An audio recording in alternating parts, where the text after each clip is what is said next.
What up, ladies and gentlemen? It's the Chinnist. Today is August 15th, Wednesday, New Comic Book Day. I have my haul here of 25 with 22 different titles. I have read through the stack. Excellent stack this week. Congratulations to Karina. She was a winner of my Thor digital movie. I have sent you a comment in the last video, Karina. If you could, please email me back. For this week, I will be giving away Ready Player One. I just saw this movie this past weekend. I grew up in the 80s and 90s. If you are a pop culture fan of the 80s and 90s, you have to see this movie, man. So good, so good.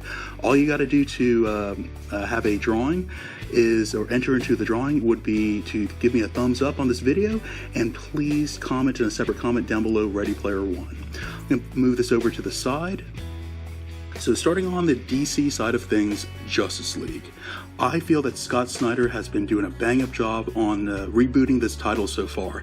Absolutely love it. I'm surprised there's a few of y'all who actually have not enjoyed this new reboot, and I'm curious as to why. If y'all could please comment down below, if you are picking this up and you are not enjoying it, just curious why. I really feel, the artwork is, pretty far up there, maybe a 4 out of 5 in my opinion. Really love the storyline. There's quite a bit of twist going on, action-packed all the way through. So again, really on this new Justice League that Scott Snyder has been doing so far. So yeah, Justice League number 6. Moving on, Injustice versus Masters of the Universe. Two different parties that I just absolutely love. Grew up again in the 80s, and Masters of the Universe, had all the toys, watched all the cartoons. Very good. I really enjoyed how they kind of folded the story in to where Eternia, where He-Man is from, is really all magic based, which is why the evil Superman of Injustice is looking to basically destroy it, or kind of get rid of it. I thought that was a pretty cool storyline in my opinion. Love the artwork. It's that Batman and Teenage Mutant Ninja Turtles artist. I can't recall his name. Williams II. But yeah, really enjoy that portrait type of artwork there. So yeah, Injustice versus Masters of the Universe. Damage. So this is a title that I understand they're going to be canceling. I could see why. I am actually going to be canceling my subscription. I'm going to stop on this number 8. This was really not enjoyable. The storyline overall, it started off well. The art was, phenomenal at the very beginning, but the storyline, I felt, at least in the first 3 issues at least, was pretty decent. They really started building him up, and then it just kind of flatlined and then just took a nosedive. So I could really see why they are actually going to cancel this. This was a complete throwaway story in my opinion. So yeah, Damage, I would say stay away from it. Moving on to Marvel, Infinity Wars. So if you are into the full gauntlet, Thanos, definitely be picking this one up. So there's some spoilers coming to just even talk about this. There's a lot of events that have already happened. So if you're going to be reading through this one, kind of fast forward, but here we go. So Infinity Wars, they kind of do a little recap. They take you back to Gamora, her upbringing from Thanos, why she's basically going after him, or her philosophies that started off as a child. As you see through, Thanos is he's been killed by Gamora, who is actually outed as Requiem, shown here. Very decent artwork to go along with this storyline. Very, very big and epic. I was expecting just a little bit more. I love the storyline so far. A couple plot twists throughout, but very akin to the current movie right now. I just felt it was as I was reading through this one issue, I just saw some similarities in this current movie. So, I don't know. I think I would have enjoyed this one if there's a little bit of time between the current movie and this one title, just a personal opinion, but have enjoyed this one so far. Extermination. So this kind of starts off this little storyline to where I understand they're getting rid of that the time displaced team, the main members of XMen Blue Team that's out there right now. They're kind of going through, they're killing off some of these members. So a little spoiler here, just in the first couple pages, some of the Blue Team members have actually been killed off. And I don't know if this is one of those to where, they'll be coming back and there's something else kind of going on, just like in that Infinity Wars that I just kind of showed you. But straight up Bloodstorm, which I really started enjoying. She's like an alternate universe type of Storm, who is also a vampire. She, and again, spoiler here coming in, Ahab from like the 90s, Ahab, or is it late 80s? I think late 80s Ahab has come back, and bam, straight through the heart. He apparently has a silver-tipped harpoon that he drove through her heart. So yeah, as you see here, I won't show you any more spoilers, but a couple of the members kind of die off like right away. So this is very, very action-packed and good feel to it. So yeah, Extermination. If you're into the X-Men team, you really need to be reading through this one.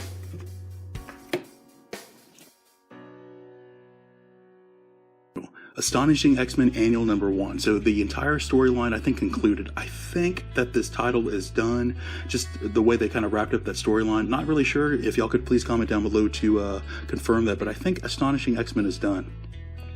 This was kind of like a one-off, you know, like most of the annuals out there. Really one-off storyline. I really enjoyed this one-off storyline, to tell you the truth. I really enjoyed the dialogue between Beast and Iceman in this one particular issue. And again, complete throwaway, but you know, good storyline. If you enjoyed the Astonishing, I know there's a couple of y'all out there who stay away from the annuals altogether, but if you enjoyed that overall title, that 1 through 12, I would say pick this one up. Astonishing X-Men Annual number 1. Thor number 4. So this is a title to where, you know, I really enjoy the storyline, but the artist, I am just not, Del Mundo is the artist, I am just not a fan, to tell you the truth.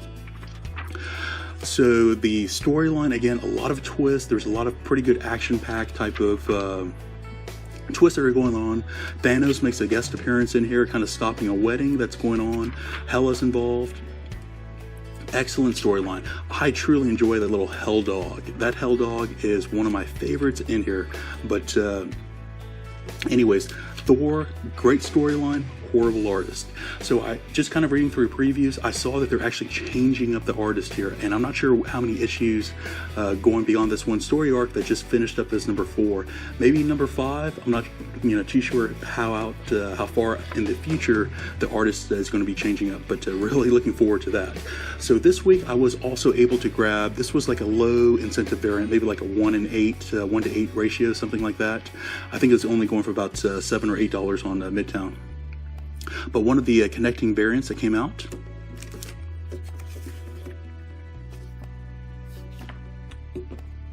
Weapon X. So this one is a brand new team. So this is like a new cover. If you're into the new team cover type of pickups, here you go. The storyline, very, very good. And they've kind of changed this from Weapon X to Weapon X Force. I need to go look at that last issue. I'm not sure if they changed it here in this one issue or if it was actually issue number 21. So yeah, I want to go double check that from last month. So again, excellent storyline. The artwork, very, very subpar. There's a few, you know, titles that Marvel has right now that I really feel the artwork, you know, the characters, they're Class A characters with subpar artwork, from my opinion. So, but again, great storyline, love the dialogue, really a fan of Domino as of late. This year, I've fallen like completely in love with Domino. I love like her snarky, quick wit type of, snapbacks I think is what I really enjoy about her. But again, brand new team. The storyline did not really bring the team fully together that you see on the cover. But again, if you're into that mutant action, slice them up type of action storylines, Weapon X, maybe it's Weapon X Force, is your title. Weapon H, and I did also pick up 2 variants, and I can't remember if you covered B or C. But picked up 2 of the J. Scott Campbell. This is kind of the homage to the 1990s X-Force, and I just love that little, you know, see-through window that they put into Invisible Girl's outfit here. So yeah, really love that cover. Weapon H storyline itself, really enjoy it. A lot of similarity to Damage at the very beginning, but not really. I mean, Damage kind of went to the wayside. I think it's Clay is Weapon H's actual name. Is that correct? I think it's Clay. So anyways, so yeah, Clay, previous military, kind of struggled with his family, trying to protect the family along with becoming this new hero while still serving the government at the same time. Captain America making a guest appearance in here. I thought this was a pretty good battle between the two. And again, overall storyline, good stuff. And you see at the very end, they actually become friends, and we'll see how many storylines they have going forward. But yeah, Weapon H, great stuff. I thought it was gimmicky at first, but they really built up this character.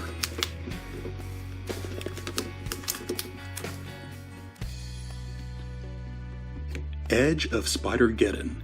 So they are going to do a whole, I think like 4 or 5 issues of Edge of Spider-Geddon, then get into Spider-Geddon, and then some more, other titles to tie it in and separate one-shots.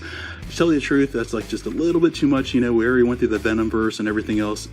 That storyline was very, very decent. I really enjoy that Venomverse storyline overall. Nothing compared to the Donny Cates Venom storyline, by any means. But, a little bit played out, from my stance. So, right off the bat, I'm going to kind of read these in trade. I'm going to pick up the variant incentives whenever they do come out. So, this one kind of centered around this, this punk rock alternate universe type of Spider-Man. I think they said like Earth like 530 or something, 138. So overall, I've never seen this character. I played both drums and guitar.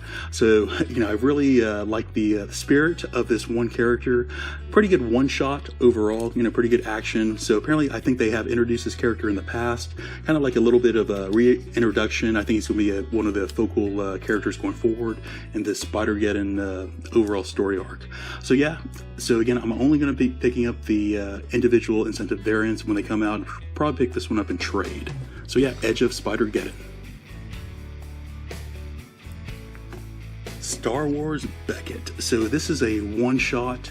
I think it was like 3 chapters, but overall one storyline. So this was actually the character played by Woody Harrelson in the very last Solo movie. If y'all have not seen the Solo movie, I highly suggest for you to see it. He was by far the best character in the entire movie. He was actually better than Han Solo in my opinion. And you could tell like Han Solo kind of modeled himself after this guy Tobias Beckett. Very like smart, he's not a headhunter. He's kind of like like a mercenary for hire, and he's always in it for himself. He has his little crew here, and this other guy here, I forgot what his name was, but man, I love this guy in the movie. I think he sacrificed himself, I think on the train scene, if I recall that one correctly. Pretty sad, but yeah. Again, if you enjoyed this character from the movie, this entire issue, one shot, like a big adventure, really had that straight up, the thrilling, feel that the Han Solo movie had. So again, if you like the Han Solo, you like this one character, highly suggest for you to pick up this one shot. Star Wars Beckett. Moving on to Image. My top 3 reads were actually in Image. So yeah, Image knocked it out of the park this week. This may have been my most favorite read. This is Ice Cream Man number 6. I think this is cover A. So this was a pretty cool concept. So what you had here, Ice Cream Man overall concept is like an anthology of like different horror type of storylines, and each one's been pretty much different from one to the next. And sometimes it's one character, sometimes it's a couple storylines.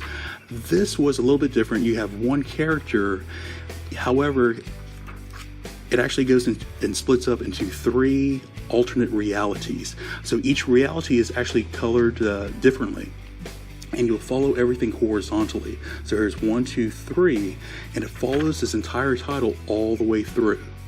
So at the very top you have one storyline, the middle you have another storyline, and the bottom is a completely different storyline. Each one is like decrepit, screwed up, and this guy just totally just kind of like evil things just kind of happen to him. Sometimes it happens a lot later than others. This middle one was pretty good. I don't know why this middle of the road, that one actually ended up pretty good. But by far, this may have been my most favorite read for this week. Loved it. It's just kind of so different. So yeah, the Ice Cream Man issue number 6, definitely check this one out.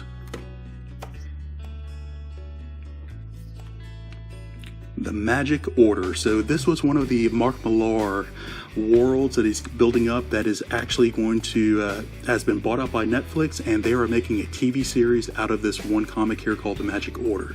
So look for that issue number 1 if you have not received that one yet or have not picked that one up yet. This is very, very thrilling. A lot of action, very, very adult oriented, a lot of cussing going on, a lot of, sexual type of scenes, very, very graphic. Absolutely love it. Like this is like right up my alley. You know, again, if there's any other titles that are out there like this, if you are reading through this one and there are actually other titles that are similar to this, please let me know, man. I would like any other recommendation that is similar to this one title. Love the artwork, very, very dark. It actually follows the storyline, or, you know, pairs up with the storyline perfectly, in my opinion. Oops, sorry, a little bit risque there. But again, absolutely love it. They are still trying to figure out who is killing the elders of this magic order. Very, very thrilling. The Magic Order number 3. Gideon Falls number 6. I think this is one of my top 3, or in my top 3 in the image side this week. This one concludes the first story arc. They're going to take, I think, like a 3-month break or something of that nature before they release number 7. Yep, number 7. So this one here, they kind of start figuring out like what's going on. You see a little perimeter outline of the barn.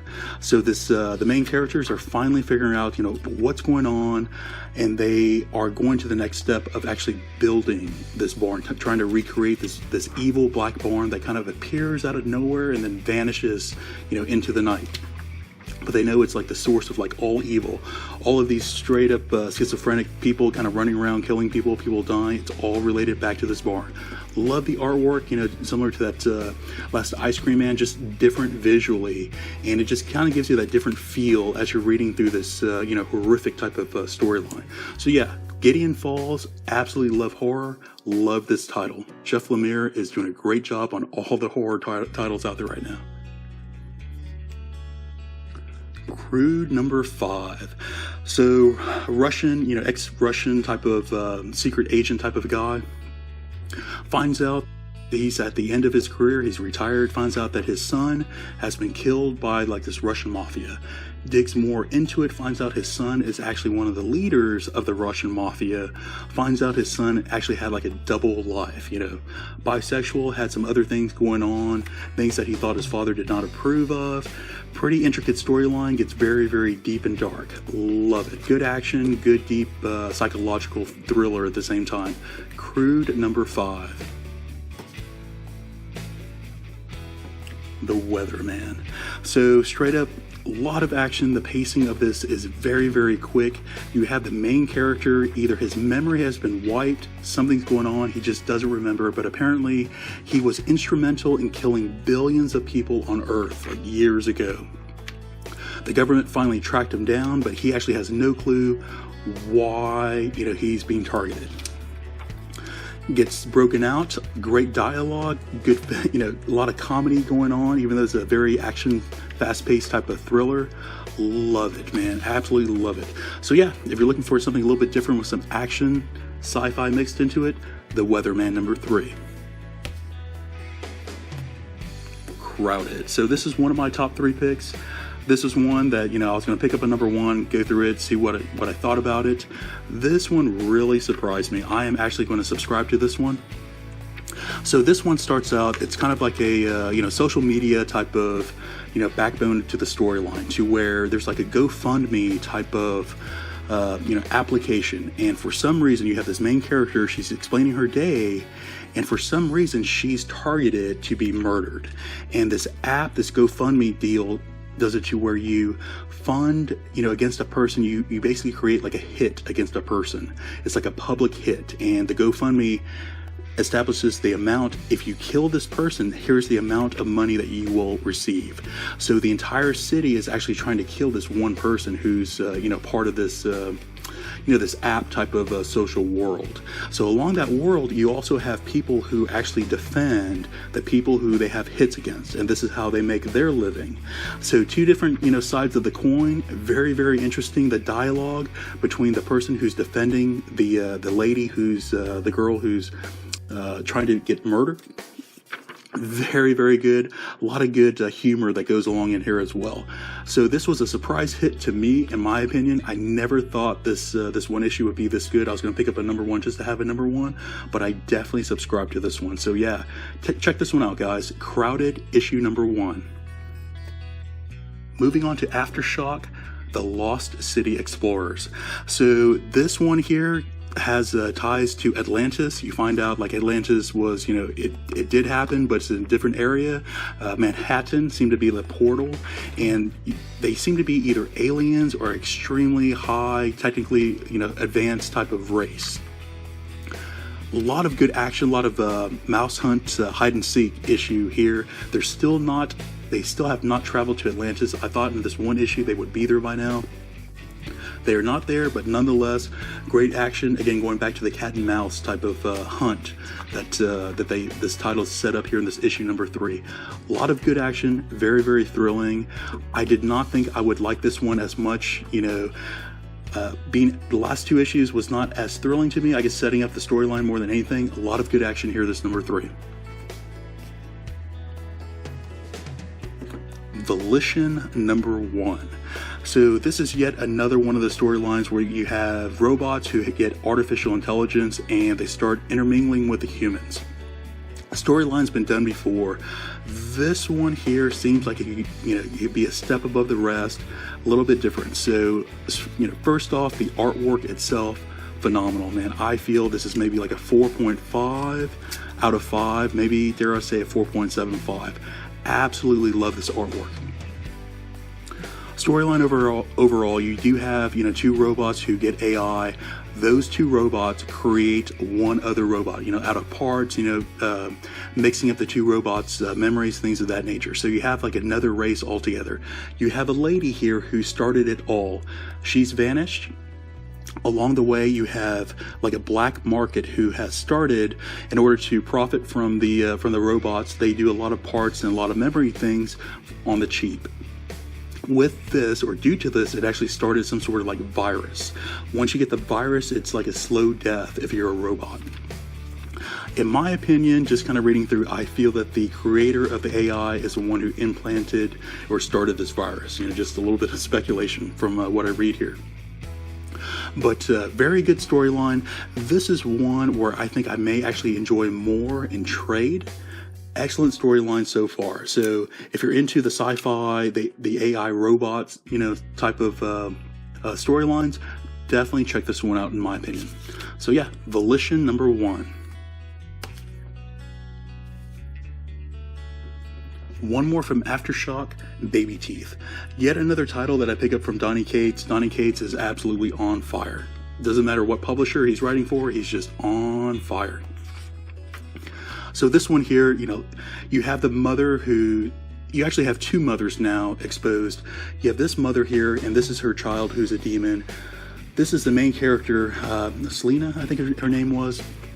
Her child is actually in hell right now, or the portal that goes to hell, being trained and kind of raised over there. She's trying to get back to her child. So, even though the child is, like an antichrist type of demon, she still loves her child. So this, entire thing's about love. And you see the older woman, the dialogue from the older woman who's still watching her child. So the children actually age extremely slow, while of course the mother, the parent, will age normally. So, definitely the mother will pass away before the child. So I think that one kind of hit home in the last issue. So a lot of a lot of emotions go along with this one here, along with a lot of good action.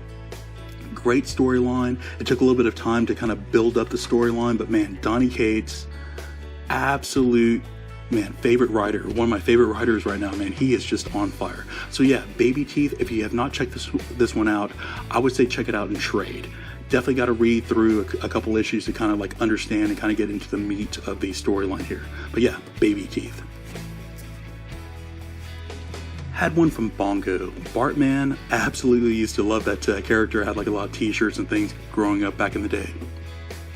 So this one here, whoever is writing for The Simpsons, man, this guy does a great job. I can't find the writer right now. Here we go. Max Davison, man, he does a great job. So the previous Simpsons comics have been kind of like 2 or 3 short stories, kind of completely separate from each other. This one here is a little bit different. This one has like 3 chapters, all part of an overall storyline, like an arcing storyline. Great stuff. They tell you issue 1, 2, 3, but it's all interconnected. Love the storyline. If you're into The Simpsons, if you loved Bartman back in the day, definitely check this one out. one from Dark Horse, my final comic for this week, Ether Copper Golem. So this is number 4. This one actually ties up this little mini-series here. Great action. They kind of they picked up exactly where that first story arc left off. Excellent job. Great storyline. Great action. Good comedy from time to time, but not too much comedy to take away from the dark action that kind of goes on here. So yeah, if you are into the magical world, good adult humor, check this one out. Ether Copper Golems. Guys, that's going to be it for this week's brand new haul. Please remember my free digital giveaway. Should you enjoy what you see here, please like and subscribe. We'll talk to you later.